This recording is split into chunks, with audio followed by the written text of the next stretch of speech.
एक अजीब सफ़र था जो शुरू हुआ इन ज़मीनों से जहाँ कौम बनी इसराइल आबाद थी। ये लोग मिस्र और फ़िलिस्तीन के दरमियानी इलाके में रहते थे। उर्दुन दरिया के किनारे यहाँ के लोग अल्लाह के नेक बंदे थे, लेकिन अक्सर उनके दिलों में गर्वर और अपनी सोच का बोझ था।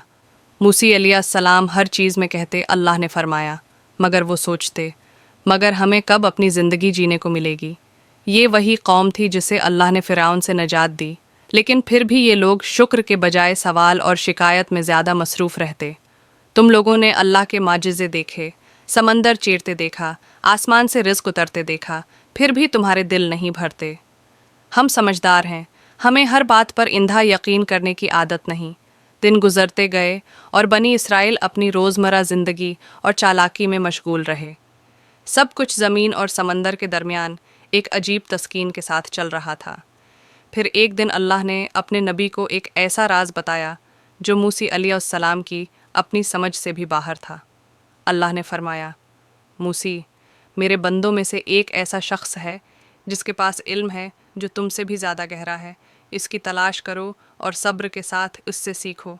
ये सुनकर मूसी अलैहिस्सलाम के दिल में हैरानी हुई, एक नबी, और फिर भी कोई ऐसा जो इल्म में इनसे आगे हो।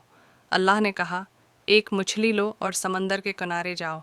वहाँ वो मछली तुम्हारी राह में निशानी बनकर तुम्हें इस बंदे तक ले जाएगी। और यहीं से वो सफ़र शुरू हुआ, बनी इसराइल की बस्तियों से निकलकर समंदर की तरफ। ऐसा सफ़र जो ज़ाहिर में फासिलों का था, लेकिन असल में इल्म और राज का सफ़र था।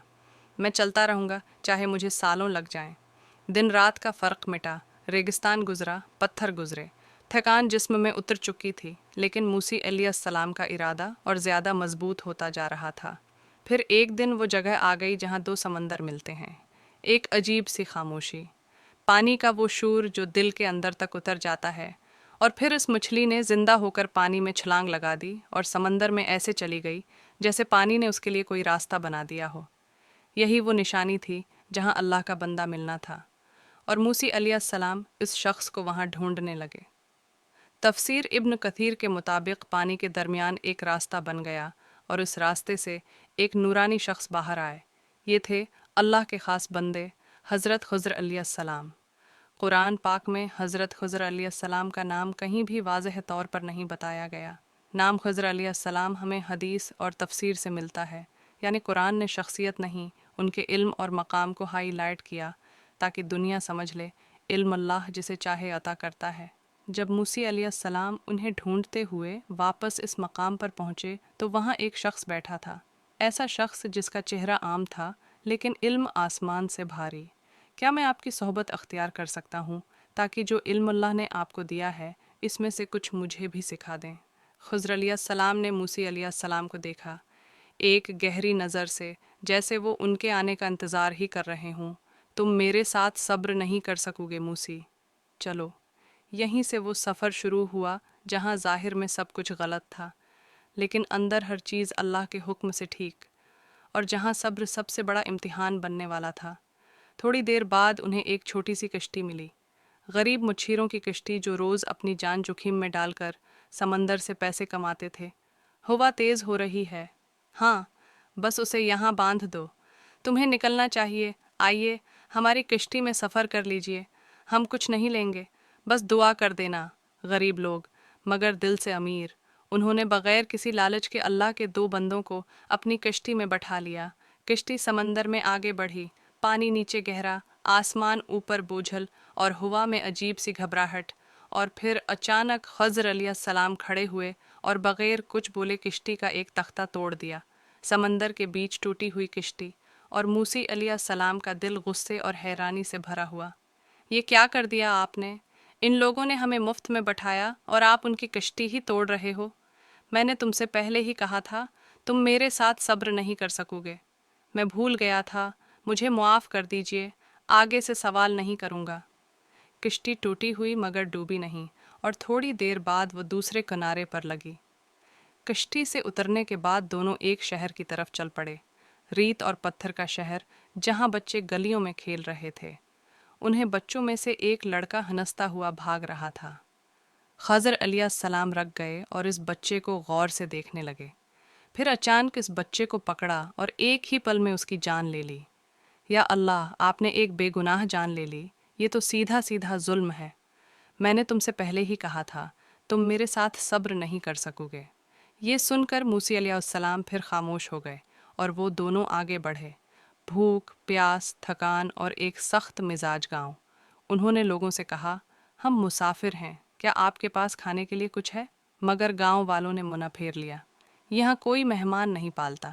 تھوڑی دیر چلنے کے بعد خضر علیہ السلام نے ایک گھر کی جھکی ہوئی دیوار دیکھی جو کسی بھی وقت گر سکتی تھی۔ آؤ اسے سیدھا کر دیتے ہیں۔ پھر انہوں نے اس دیوار کو درست کیا تاکہ وہ گرے نہیں اور وہاں سے جانے لگے۔ یہ لوگ ہمیں بھوکا رکھ رہے ہیں اور آپ ان کے لیے مفت میں کام کر رہے ہو، کم از کم پیسے تو لے لیتے۔ بس اے موسی، اب میرے اور تمہارے راستے الگ ہیں۔ سمندر کی ہوا، شام کا وقت اور موسی علیہ السلام کے دل میں سوالوں کا طوفان تھا۔ موسی، اب میں تمہیں بتاؤں گا جو کچھ تم نے دیکھا وہ اصل میں تھا کیا، وہ کشتی غریب لوگوں کی روزی تھی۔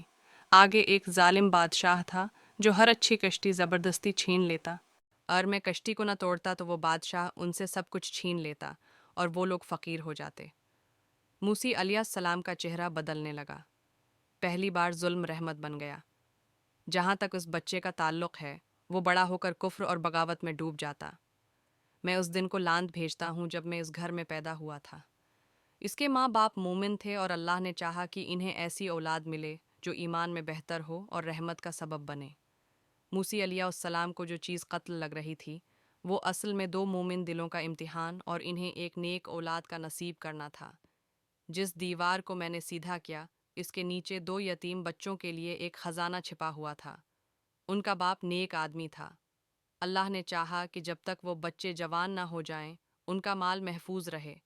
جو کچھ میں نے کیا اپنی مرضی سے نہیں کیا، یہ سب میرے رب کا سکھایا ہوا علم تھا۔ یہاں موسی علیہ السلام سمجھ گئے کہ علم صرف وہ نہیں جو کتابوں میں ہوتا ہے، کچھ علم وہ ہوتا ہے جو اللہ اپنے خاص بندوں کے دلوں میں اتار دیتا ہے۔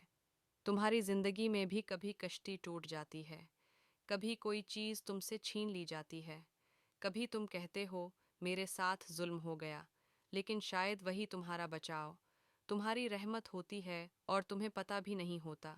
حضرت خضر علیہ السلام کا راز یہ نہیں کہ وہ زندہ ہیں یا نہیں، اصل راز یہ ہے، کیا تم اپنی آنکھوں پر یقین رکھتے ہو یا اپنے رب کے علم پر؟